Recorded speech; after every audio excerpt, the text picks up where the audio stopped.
सत साहिब सतगुरुदेव की जय।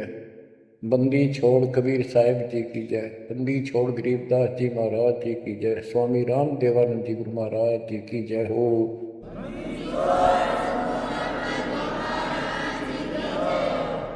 सर्व संतों की जय, सर्व भक्तों की जय, धर्मी पुरुषों की जय। श्री काशी धाम की जय, श्री सुडानी धाम की जय, श्री क्रोथा धाम की जय, श्री बरवाड़ा धाम की जय। सत साहिब परम पिता परमात्मा कबीर जी की सीम कृपा से बच्चों आपको सूक्ष्म वेद का ज्ञान प्राप्त है। आप सूक्ष्म वेद बांच रहे हो, सूक्ष्म वेद सुन रहे हो, पढ़ रहे हो। ऋग यजु है श्याम अथर्व, चारों वेद चितभंगी रे। सूक्ष्म वेद बांच साहेब का, सोहन सासत संगीर। सूक्ष्म वेद बांच साहेब का,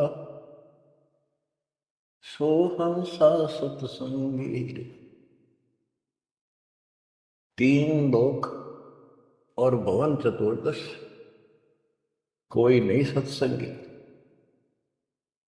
बच्चों ये बातें यदि आप पहले सुनते, आपको यह सब प्रमाण, ये संपूर्ण ज्ञान प्राप्त ना होता तो आपका माथा ठनका हो, आपके मन में सौ दोष दास के प्रति आते कि यूं पता नहीं क्या बकवास करता है, क्या किसी को भी ज्ञान नहीं। यही शंका आदरणीय धर्मदास साहिब जी के मन में आई थी संत जी के कि भाई ये चंदा बाबा ऐसी बातें बता रहा है तो कोई ना कोई हमारे हिंदू धर्म में भी इन बातों को जानने वाला उससे मिलेगा, क्योंकि शास्त्र माने। उसके बाद वो अपने गुरु जी के पास गए। गुरु जी जो रूपदास जी ने कह दिया, भाई मैं जितनी जानू था बेटा, मैंने तेरे से कुछ नहीं छुपाया।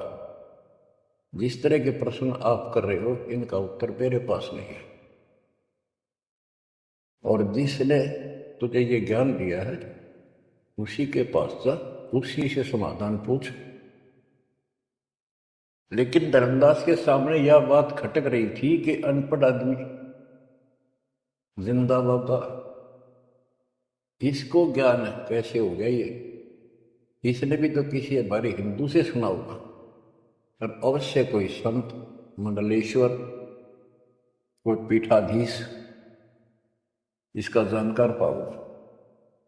अब सब जगह जितने भी सुप्रसिद्ध या वैसे छोटे मोटे भी संत हिंदू धर्म के उस टाइम प्रवक्ता थे, सत्संग सुनाया करते थे, सबसे मिला और जाते ही 10-20 रुपये रख दे।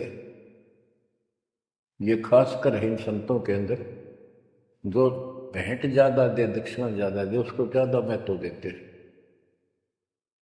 इस बात की धर्मदास जी को खूब पता था कि ये तभी प्रसन्न होकर मुझे कुछ राह बताओगे। जाते 5-10 रुपये करे, क्योंकि उसमें 5-10 रुपये आज के 5 लाख के बराबर थे। वहां तो एक पैसा भारी होता था उस समय।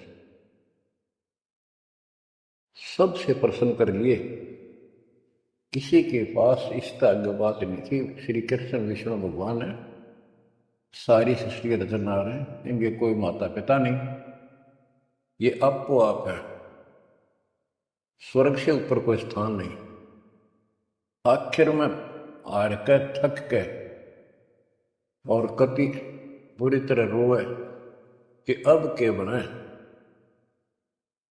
परमात्मा फिर भी उसको, जब वो धक्के खा कर आ रहा था, एक अन्य हिंदू साधु के रूप में एक पेड़ के नीचे बैठ गया नदी के किनारे।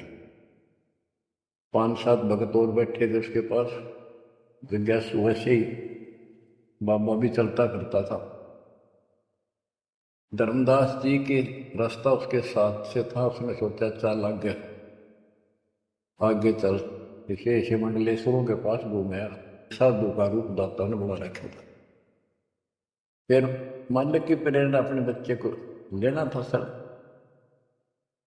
उसी समय प्रेरणा हुई कि काफी देर से चल रहा हूं, विश्राम भी करना है, यही कर लेता हूं और इसकी तलाशी भी ले लेता हूं।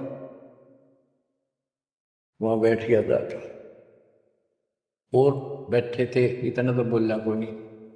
वो दूसरे उठ कर चले गए। जब एकला रह गया, परमात्मा बोले, धर्मदास खोज लिया तत्व ज्ञान, मुझे बता दे कि मिला होता कितना। आंखें फटी की फटी रह गिर। मालिक उसी समय उसी रूप में आ गए। बच्चों, इस नरक से निकालने के लिए उस मालिक ने अपने एक बच्चे के लिए कितना कुछ करना पड़ा, कितने खाड़े करती। वहां से शुरुआत करनी थी अपने कलयुग की भक्ति की। और वो अच्छी आत्मा थे, भगवान के बच्चे थे, पूर्व जन्म के संस्कारी बालिक के थे। जैसे संबंध था, संबंध ने कितनी कुर्बानी दी थी, बेटा काट दिया मालिक के नाम पर। अब उसके लिए खाड़े करे थे परमात्मा ने, कहाँ कहाँ कैसे बंदी बने, कोड़े खाए, उसकी शेर बिस्तर बिछाए। किसी जन्म का ये धर्मदास जी भी ऐसे ही कुर्बान आत्मा था, लेकिन ये ठीक से टिके नहीं क्योंकि ज्ञान संपूर्ण नहीं था। इसलिए मालिक उसके लिए फिर वहां बैठ के जाकर धर्मदास जी परमात्मा के चरणों में गिर के अपनी ढीठता, अपने अविश्वास, अज्ञानता का बहुत पश्चाताप किया। हे मालिक, आप सत्य, आपका ज्ञान सत्य, आपका समाधान सत्य। परमात्मा बोले, ये प्रेरणा मैंने की थी तेरे पर। काल का बेटा बहुत लंबा जुगाड़ है, बहुत लंबा षड्यंत्र पाया किसी के पास ये ज्ञान। हे महाराज, ज्ञान के हो तो गंध भरा, काम करो सारा सड़ रहे हैं। तो बच्चों, अब आपको दास बताना चाहता है परमात्मा की महिमा और सूक्ष्म वेद वाला ज्ञान संत गरीबदास जी को प्राप्त हुआ परमेश्वर से। उनके सतगुरु और भगवान स्वयं कबीर साहब थे, जिनका गुरु भगवान और ज्ञान एक नंबर का। तो उस पर हमने विश्वास करना चाहिए, लेकिन विश्वास करने के लिए कुछ आधार होता है। हिंदू धर्म के लिए गीता और वेद, 18 पुराण, ये आधार है कि ये अध्यात्म के मूल ग्रंथ है। उन मूल ग्रंथों से आपको परमात्मा की वाणी सिद्ध कर दी। ऋग यजु है साम अथर्व, चारों वेद चित भंगी रे, सूक्ष्म वेद वाचे साहेब का, सोहन सा सत्संगी रे। 3 लोक और भवन चतुर्दश, कोई नहीं सत्संगी। क्यों? क्योंकि उनके पास ये तत्व ज्ञान नहीं। बच्चों, यजुर्वेद अध्याय 40 मंत्र 10 में यही कहा है, कोई तो भगवान को साकार कहता है, रामकृष्ण रूप में, अवतार रूप में आने वाला। अन्य कहते हैं वो कभी साकार होता ही नहीं, वो तो निराकार है। परमात्मा साकार है या निराकार है, किस तिथि में आता है, वो कैसे लीला करता है, इसकी जानकारी किस तत्वदर्शी संतों से पूछो। गीता अध्याय 4 श्लोक 34 में और 32 में स्पष्ट भी कर दिया कि जो तत्व ज्ञान होता है वो परमात्मा अपने मुख कमल से आकर बोलता है। ऋग्वेद मंडल नंबर 9 सूक्त 94 और मंत्र नंबर 2 में कहा कि वो परमात्मा कवियों की तरह आचरण करता हुआ घूमता फिरता है।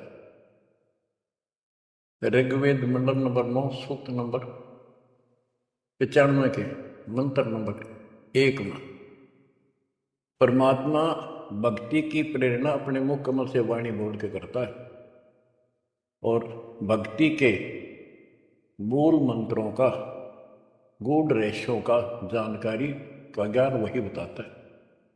गीता 4:34 में कहा कि उस तत्व ज्ञान को जो स्वयं मालिक बोलता है, कवियों की तरह काव्यान चौपाइयों में, श्लोकों में और शब्दों के माध्यम से वो तत्व ज्ञान है, उसको किसी तत्वदर्शी संत से पूछो। बच्चों, ना वेदों में तत्व ज्ञान, गीता वेदों का सारांश है, उसी का छोटा रूप है, तो इनको ज्ञान, इनमें ज्ञान नहीं है, वो तत्वदर्शी संत से पूछो। वो तत्वदर्शी संत की पहचान श्रीमद् भगवत गीता अध्याय नंबर 15 श्लोक 1 में बताया है कि ऊपर को मूल, ये तो मूल मालिक सारी सृष्टि का रचने वाला समझो, संसार रूपी वृक्ष है जिसकी ऊपर को जड़ है और नीचे को 3 गुण रूपी शाखा है।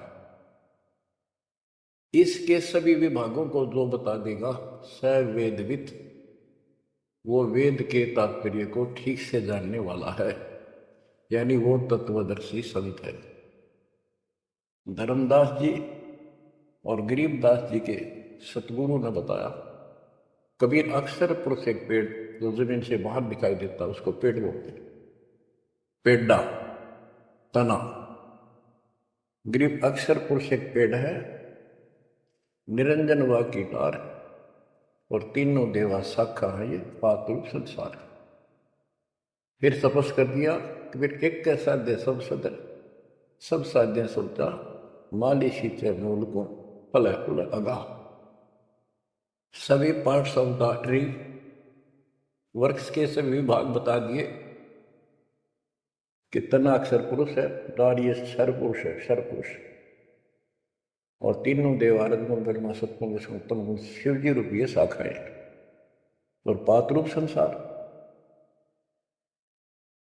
तो बच्चों, फिर साथ में ये समाधान भी कर दिया कि एक का साध्य सब सदन, यानी मूल को पूजो, उसको इष्ट रूप में मानो, उसके बाद अपने अनुष्ठान करो, साधना करो। जो आपको प्रथम मंत्र दिया जाता है, इसमें प्रथम और लास्ट वाले मंत्र को छोड़कर सारे इन्हीं शाखाओं वाले मंत्र है। और गीता अध्याय 3 श्लोक 10 से लेकर 15 तक ये स्पष्ट किया है कि शास्त्र अनुकूल धार्मिक अनुष्ठान यज्ञ करने से वो सही भक्ति मानी जाती है। इन यज्ञों के द्वारा इन देवताओं को बढ़ाओ, ये यज्ञ से बड़े हुए देवता तुम्हें बिना मांगे ही सब कुछ देते रहेंगे और उस परम अक्षर पूर्ण परमात्मा को इष्ट रूप में प्रतिष्ठित करके फिर सारे धार्मिक अनुष्ठान करो। कहते हैं सब प्राणियों की उत्पत्ति अन्न से होती है, अन्न वर्षा से होता है। वर्षा शास्त्र विहित, शास्त्र में प्रमाणित धर्म कर्म यज्ञ करने से होती है। और कर्म लगाए ब्रह्म ने, क्योंकि सबके लोक में आए तो काम करके खाना पड़ा, सतलोक में कोई काम नहीं था, बैठा सब परी मिला था। जैसे आप सतलोक आश्रमों में जाते हो, आपको सारा बना बनाया मिल रहा है, अरे खाओ और भक्ति करो, सत्संग सुनो और आ जाओ। फिर बताया है कि सभी प्राणियों की उत्पत्ति अन्न से होती है, अन्न वर्षा से होता है। वर्षा शास्त्र विहित, शास्त्रों के अनुसार किए गए अनुष्ठानों से होती है, यज्ञ से होती है। और यज्ञ शास्त्र अनुकूल कर्मों से होती है। कर्म लगाए ब्रह्म ने, ब्रह्म की उत्पत्ति हुई अक्षर पुरुष से, और अक्षर पुरुष यानी अक्षर का अर्थ यहाँ पर अविनाशी है, और जहां पर प्रकरण होता है एक से अधिक, अक्षर का अर्थ ही अविनाशी होता है। लेकिन सरपुरुष अक्षर पुरुष, सरपुरुष ब्रह्म है, ये काल है 21 ब्रह्मांड का स्वामी, अक्षर पुरुष सातसंग ब्रह्मांड का स्वामी। और फिर परम अक्षर ब्रह्म क्यों कहा, परम अक्षर पुरुष, कि वो सब का मालिक वो है। तो इस प्रकार इस आध्यात्मिक ज्ञान को समझना है, और उस परम अक्षर ब्रह्म को योगों में प्रतिष्ठित करके सारे अनुष्ठान करने चाहिए, तब सफलता होगी। कबीर साहब ने बताया, कबीर एक कैसा दे सब सजे, सब साध्य समझा, माली सींचे मूल को खुलागा। पुण्यात्माओं, इससे सिद्ध हो गया कि किसी के पास भी वेदों से हटकर ज्ञान नहीं था, और वेदों में वो ज्ञान है ही नहीं जिसकी हमें जरूरत थी। इसलिए क्या रहा, अब इसके ऊपर चलेगा सत्संग शेष। संत गरीबदास जी की अमर वाणी, अथ कथनी बिना करनी का होगा, इसमें से कुछ वाणी सुनाएगा दास। जैसे आपको बताया गया कि काशी विद्यापीठ पटकबरा मनाते थे, उनको विद्वान माना जाता था, उनकी दुकान बढ़िया चला करती थी यहाँ भोले समाज में। तो गरीबदास जी उस पढ़ाई के बारे में कहते हैं जो वो पढ़ा करते हैं केवल लोगों को ठगने के लिए। गरीब पढ़ना गुणना चातुरी, यह तो बात सुगम, सत सुकृत और बंदगी, या है बात अगम। के गीता वेद पुराण पढ़े लिए, चतुरता दिखा दी, बड़े बड़े लेक्चर झाड़ दिए, ये तो बहुत आसान है। लेकिन सत सुकृत, सच्ची भक्ति, सच्चे अच्छे कर्म और भक्ति, सच्ची भक्ति, बंदगी, प्रणाम, बंदगी के अंदर वजह सारा कुछ आ जाता है, भक्ति भी आ जाती है, मंत्र भी आ जाते हैं, प्रणाम भी आता है।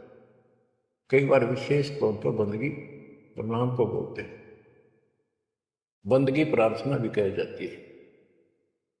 फिर बताते हैं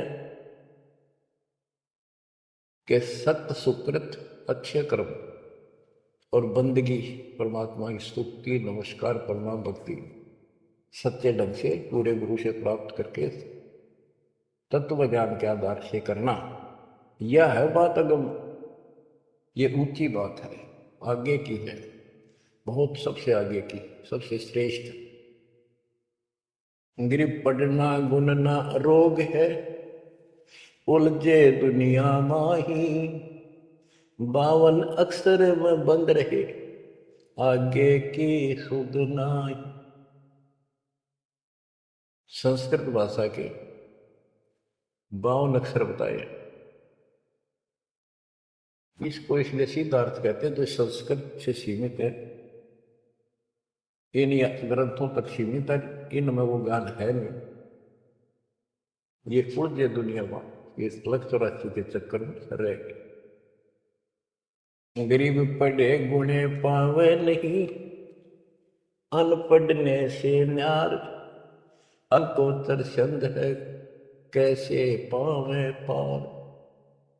कहते पढ़े गुणे पावे नहीं, अनपढ़ने से न्यार, यानी जो चतुरता दिखाने के लिए पढ़ते हैं वो कभी नहीं परमात्मा प्राप्त कर सकते, ना वो ज्ञान पिलाए। अनपढ़ने से न्यार, कि बिना पढ़े भी बात नहीं बने। अब जैसे आप अक्षर ज्ञान प्राप्त कर रहे हो, आप भले ही अपनी रोजी रोटी के लिए कर रहे हो, लेकिन अब इस पढ़ने से आपको अपने मूल ग्रंथ समझ में आ जाएंगे।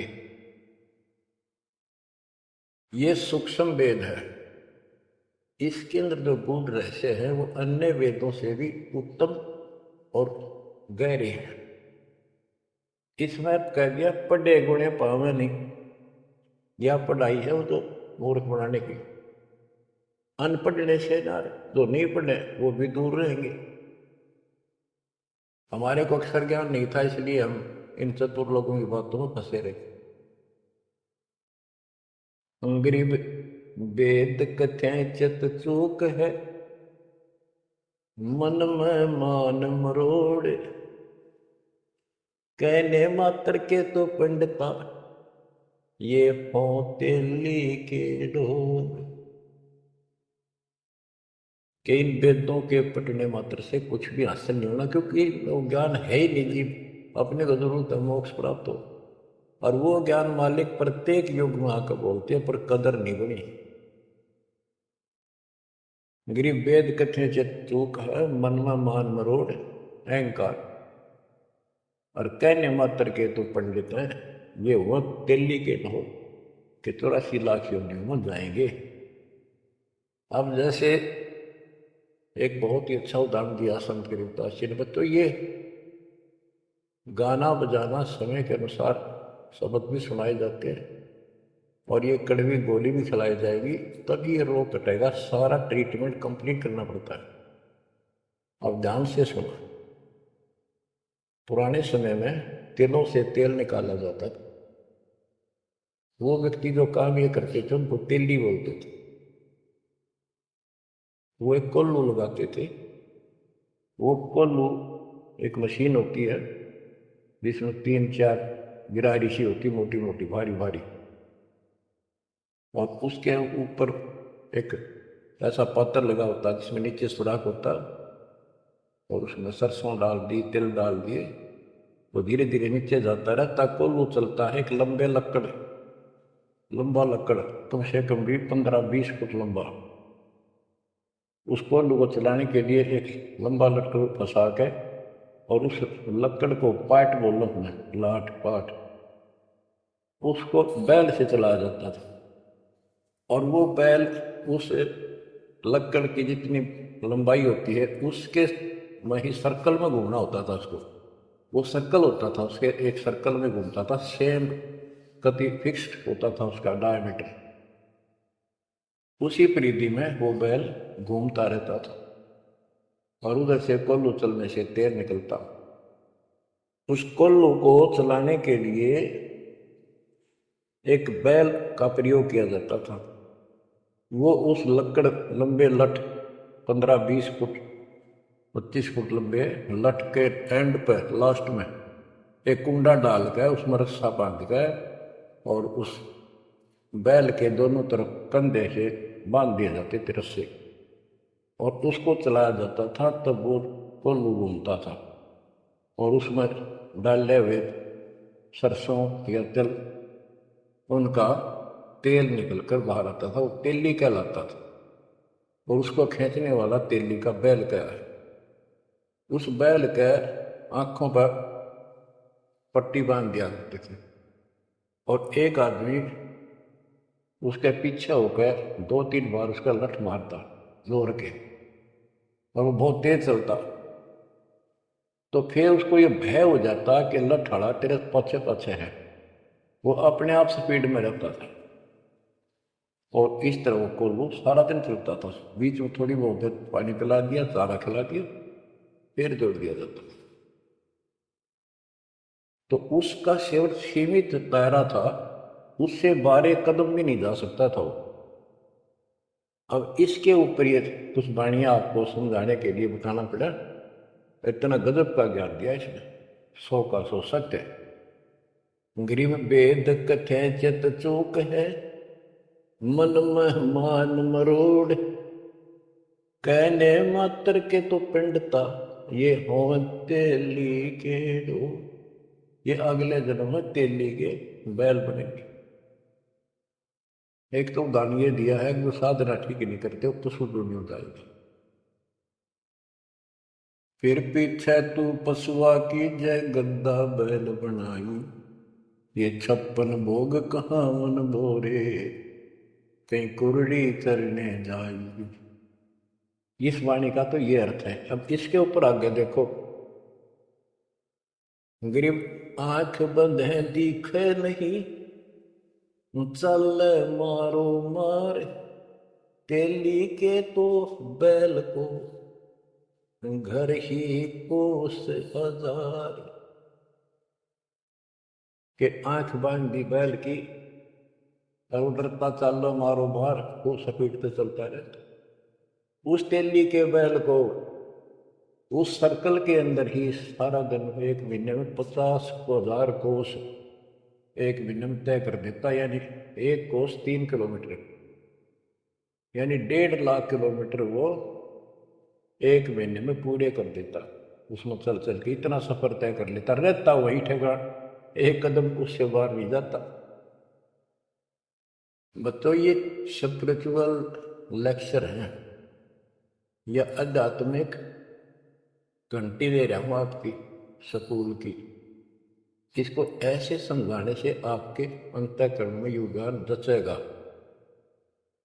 एक क्या होता था पहले, जैसे फसल होती थी गेहूं चने, इनको अलग करने के लिए भूस से एक गाटा जोड़ा जाता था, गाटा, उसके बीच में एक लठ गाड़ का मोटा था, उसका रस्सा बांध के फिर 5 7 10 पशु, जिसमें भैंस गाय काटड़ा काटड़ी ऐसे सिर में बांध दिए जाते थे, और बीच में लठ गाड़ दिया, उसके चारों तरफ वो भूस डाल देते थे, चने या गेहूं, क्योंकि दास ने देखा है हम किसान के गर्दनों था, इसलिए 90% बच्चे किसान वालों को पता नहीं, जो शहर में रहते हैं वो भूसे कैसे निकलता था, जिसकी ये वाणी जिस बारे बोली है। अब तो मशीनों से निकल जाता, कट कट कट कट 2 घंटे, पहले महीना महीना लगे रहा करते। दास का जन्म ऐसे समय में दिया दाता ने जब वो 5505 निकट आ रहा था, और वो पिछला प्रोसेस सारा पता है जो एक वाणी में बोला गया है। दास को समझने में आसानी रही, आपको समझाने में आसानी होगी। तो उसको हम तो गाटा बोला करते, गाटा जोड़ रखे, वो सारे पशु एक लाइन में चलते रहते, चारों तरफ घूमते, जैसे तेली का बैल घूमा करता। ये उस फसल को काटने के लिए उनके पैरों के नीचे वो फसल कट जाती, छोटा छोटा तूड़ा भूस बन जाता, फिर उससे गेहूं चने अलग कर लेते और भूस अलग हो जाता, उसको गाटा बोला करें। और पलवल साइड इधर फरीदाबाद साइड में उसको धाय बोलते थे, धाय। धाय यानी पशुओं का एक समूह, एक से एक गले का रस्सा बांध दिया जाता था, वो बाहर नहीं जा सकते, अंदर आ नहीं सकते, क्योंकि एक दूसरे को धक्का नहीं दे सकते, वो एक लाइन में चलते थे चारों तरफ सर्कल में। अब इसको इन अज्ञानी गुरुओं के ऊपर सेट किया है दाता संत गरीबदास जी ने इस वाणी को। गरीब दाएं जुड़ी अज्ञान की गह घाटा ठोर, एक पेड़ चाले नहीं काट बड़ी बड़ी खोर। के जैसे वो पशुओं के द्वारा धाय जोड़ के घुमाई जाती है और वहीं घूम रहे होते, उससे अलग एक कदम नहीं जा सकते। तो जितने भी ये संत हैं, इन्होंने अपने अपने चेले बांध रखे अपने अज्ञान वाले लटके, गुरु बनकर बैठ गया और उसको पशु बांध रखे, पशु पुत्र। वो इस जन्म मरण के चक्कर में यहीं गाटा गा रहे हैं, यहीं दाएं चल रही है उनकी। एक पेड़ चाले नहीं और कड है बड़ी बड़ी खोर, खोर मैंने बड़े बड़े कदम रखे, तेजी से चलना, पाथे डंडे लागे होंगे।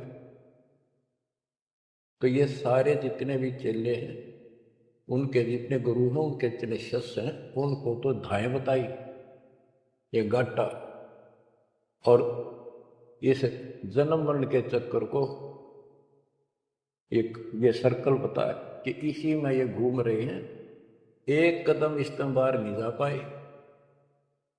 जाना सतलोक है, जैसे किसी ने सफर करना है तो कदम जितने रखेगा मंजिल की ओर होते, ठीक रास्ते पर। और ये वहीं बांध रखे स्वार्थवश जिसने पशुओं को, वो तो उस सर्कल में घूम सके, उस तो बाहर जा ही नहीं सकता। गरीब दाएं जुड़ी अज्ञान की गह घाटा ठोरे, एक पेड़ चाले नहीं काटे बड़ी बड़ी खोर। गरीबदास जी ने कहा है, कोई है रे परले पार का, जो भेद कहे झनकार का। वारई गोरख वारई दत्त, यानी ये सब वार गुरु प्रहलाद अर्थ, वार ही सारे ब्रह्मा भी वार, ये भी वार, सारे ब्रह्मा विष्णु महेश यहीं पर, दुर्वासा वार, ये गह गाटा ठोर। गरीब चार वेद सट शास्त्र, पढ़े 18 पुराण, सतगुर पूरा मिला नहीं, पंडित हो सी सवान। ओह, कबीर साहब कहते हैं, गुरु बिन काहू न पाया ज्ञाना, जो तो था वो छड़े किसाना। गुरु बिन वेद पढ़े जो प्राणी, समझ अनुसार रहे ज्ञानी। बच्चों, एक तो होती है मान बढ़ाई अहंकार, और एक सच्चाई जो होती है वह मान बढ़ाई नहीं कहलाती। जैसे दास कह रहा है, और जब आपको भी समझ आ गई है, स्पष्ट होगा, आपको पता लग गया है कि गुरु बिन वेद पढ़े जो प्राणी, समझे ना सार रहे अज्ञात। वेद पढ़े पर वेद न जाने, ये वाचे पुराण 18, और पत्थर की पूजा करे। भूल गए शब्द, सर आग निकलवाओ, पत्थर पूजवाओ। क्या इन्हें वेद पढ़े, क्या इनको गुरु मिला? जय सतगुरु की संगत करते ये सकल कर्म कट जाए, ये कोई झंझट नहीं करना पड़ता। अमरपुरी पर आसल होते सतलोक, जहाँ कोई कष्ट नहीं, जहाँ दुख होना चाहे। तो दास ये कहे कि या तो भगवान कबीर साहब मेरे गुरु भगवान और गरीबदास, और चौथा दास, इनके अतिरिक्त वर्तमान में दास के अतिरिक्त विश्व में किसी के पास ना वेद ज्ञान, ना गीता ज्ञान, ना कुरान और बाइबल ज्ञान, किसी को किसी प्रकार का ठीक ज्ञान नहीं। इसको कोई कहे यह मान बढ़ाई करता है, उसकी अपनी समझ है, अपनी सोच है, लेकिन यह 100 की सोच सच्चाई है। जैसे 2000 के नोट पर या 1000 के नोट पर, 500 के नोट पर यह लिखा है कि मैं धारक को 500 रुपये देने का वायदा करता हूं, तो क्या उसने मान बढ़ाई कर रखी है कि ये नोट अपनी बढ़ाई करता है, छाती पर लिखवा रहा है? वो सच्चाई है, वो लिखना भी जरूरी है। तो दास को ये बताना भी आवश्यक है कि दास के अतिरिक्त विश्व में किसी के पास इरादतन ज्ञान नहीं है। ना वेद ज्ञान ठीक है, ना गीता ज्ञान ठीक है, ना पुराणों को जानते, ना पुराण वाले कुरान को ठीक से सुनते, न बाइबल वाले बाइबल को ठीक से। गरीब 4 वेद सट शास्त्र, पढ़े 18 पुराण, सतगुरु पूरा मिला नहीं, पंडित हो सी स्वाम। गरीब 4 वेद सट शास्त्र, पढ़े 18 बोध, खसम बांझ के होत है, पर बेटा नाही गोद। एक अजब गजब उदाहरण दिया है कि इन 4 वेद और 18 पुराणों को पढ़ने से तो ऐसी दशा है, ये दिखे पंडित गुरु शिष्य दोनों हैं, गुरु भी हैं, उनके शिष्यों की कमी नहीं, लेकिन बांध स्त्री का संतान नहीं होती, उसका पति भी होता है। इसी प्रकार इनके गुरु भी है, ये शिष्य भी है, इनमें भक्ति रूपी लाल बनेगा नहीं। बच्चों, एक एक बात टके गिरता ही नहीं, पता लाख टके की है, अरब टके की।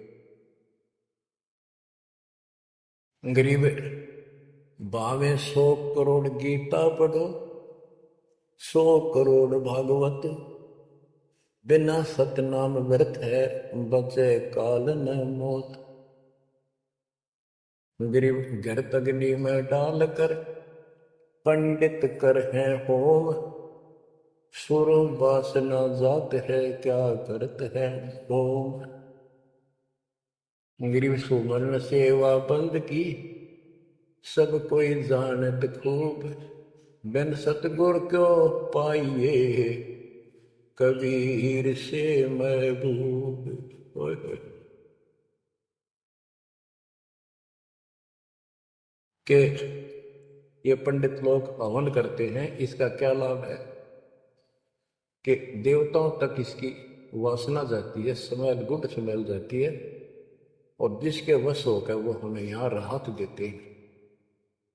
तो ये तो हमें सिर्फ हमारी इस भक्ति में एक सहयोगी है, एक आइटम है हवनीय। हमने पांचों करनी पड़ेंगी तब ज्यादा लाभ होता है। किसी रोग का ट्रीटमेंट पूरा ही करने से बात नहीं। गरीब सुमन सेवा बंदगी सब कोई जानत को, अब भक्ति भी करनी चाहिए, सुमन भी करना चाहिए। पर कहते फिर सतगुरु क्यों पाइए, सतगुरु के बिना कैसे मिलेगा वो कबीर से महबूब। वो भगवान कबीर से प्रिया, तो फिर ये भगवान हमारे कैसे पाओगे। ये दूसरे संत बनावटी इतने गजब के हो जाएंगे, क्या बात। सिर पर उस्तरा करा लिया, माथे पर 3 तिलक, माला 4-5 डाल ली, लाल भगवा वस्त्र धारण कर लिए, अनु बैठ जाते हैं कतिया करके। गरीबदास जी कहते हैं, गरीब कोरा कलश कुम्हार का, ऊपर चित्र अनूप, वस्तु नहीं समझ है जैसे जंगल को। ऊपर तैरूला साध का अंतर रख्या खो।